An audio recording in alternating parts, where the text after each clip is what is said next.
சாய்ராம். என் உயிரின் உயிரானவர்களே, சாயப்பாவை எப்படி வணங்குறது, எந்த முறையில் வணங்குனா பலன் கிடைக்கும், வியாழக்கிழமை அன்னைக்கு வழிபட்டா அருள் கிடைக்குமா, விரதம் இருந்தா பலன் இருக்கா, சாய்ராம் சொல்லி 1000 தடவை எழுதுனா என்னுடைய வேண்டுதல் நிறைவேறுமா, இது மாதிரியான பல கேள்விகளுக்கு இந்த பதிவு உங்களுக்கு மிகப்பெரிய அளவில் உதவிகள் செய்யும். எந்த ஒரு தெய்வத்தை வணங்கும் போதும் அந்த தெய்வத்துடைய போதனைகள் என்ன, அவர்கள் சொல்லக்கூடிய அறிவுரைகள் என்ன, இதை எல்லாவற்றையும் தெரிந்து கொண்டு வழிபடும்போது உங்களுடைய அத்தனை வழிபாடுகளும் 100% நன்மை அளிக்கும். அந்த வகையில் நம்ம சாயப்பா என்ன சொல்லியிருக்கிறாருன்னா, எதை அடிப்படையாக வச்சு ஆதாரமாக வச்சு நம்ம பேசுகிறோன்னா சச்சரித்திரம்.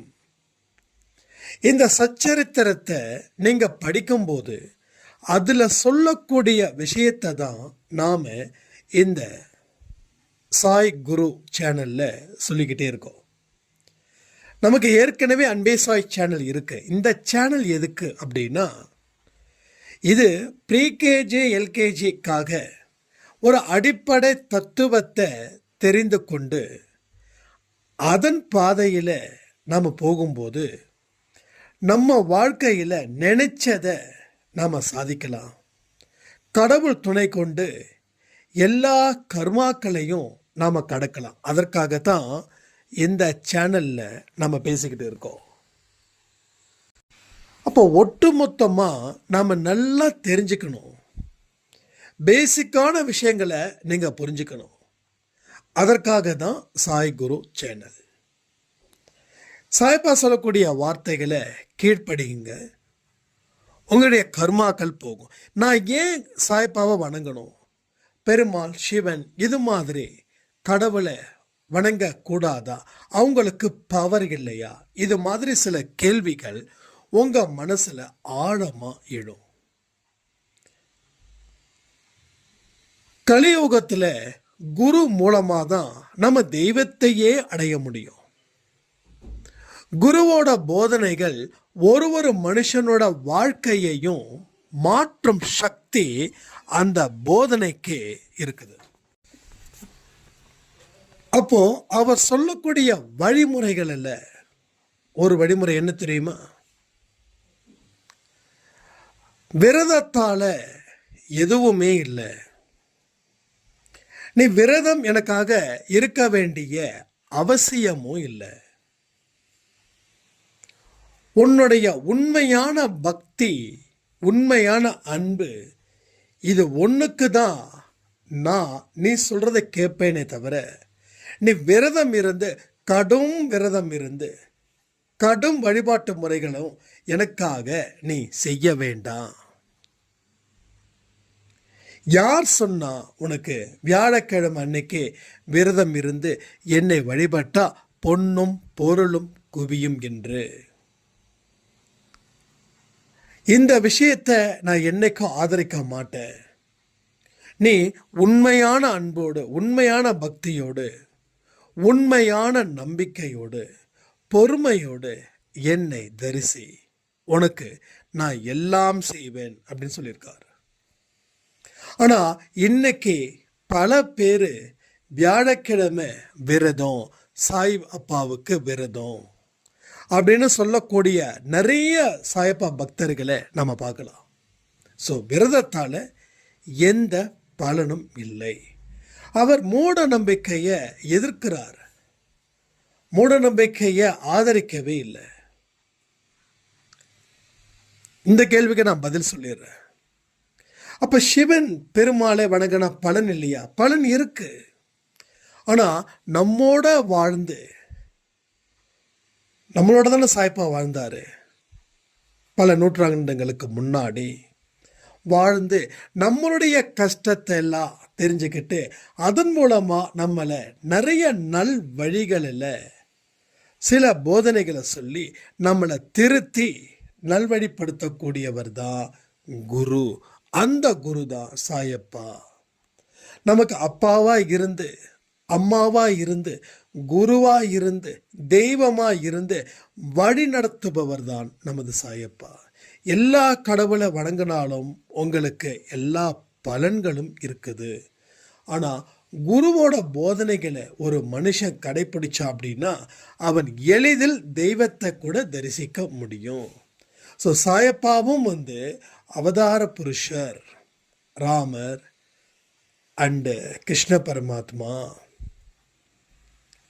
இவருடைய அவதாரம் தான் சாயப்பான்னு சொல்றாங்க சச்சரித்திரத்தில். அப்போ இவரை வழிபட்டா அத்தனை தெய்வத்தையும் வழிபடுவதற்கு சமம்.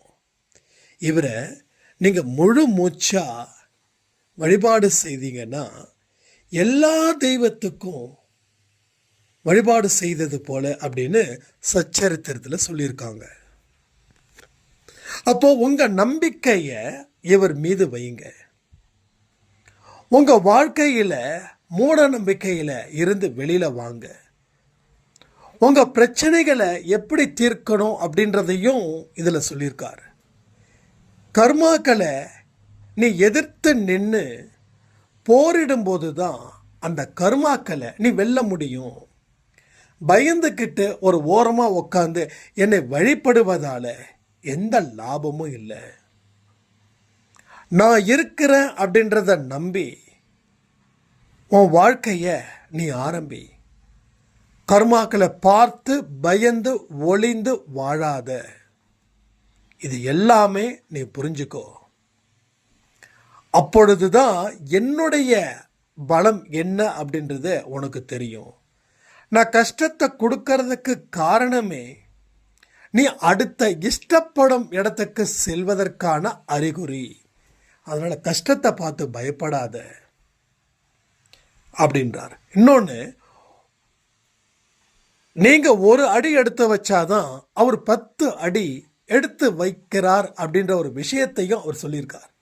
அப்போ முயற்சிகளும் உழைப்புகளும் இருந்தால் மட்டுமே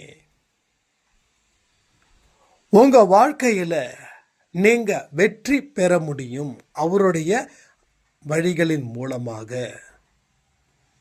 இதை எல்லாவற்றையும் புரிந்து கொள்ளக்கூடிய பக்குவம் உங்களுக்கு தேவை. பக்குவம் இருக்கும் மனதில தான் அவர் ஆழமா விதைக்கிறார். அப்போ நம்ம செய்யக்கூடிய விஷயங்கள், நாம பிரச்சனைகள் தீரணும்னு சொல்லி கோயிலுக்கு போறதா இல்லை அந்த பிரச்சனைகளை பார்த்து எதிர்த்து போரிடுவதா அப்படின்றத நீங்க புரிஞ்சுக்கணும். உன் பிரச்சனைகளை தீர்க்கும் இடம் கோவில் கிடையாது. உன்னோட பிரச்சனைகள் எந்த இடத்துல ஆரம்பிச்சதோ அந்த இடத்துல நில்லு, அங்க போராடு. கடவுளுடைய அருள் உனக்கு இருக்கும்.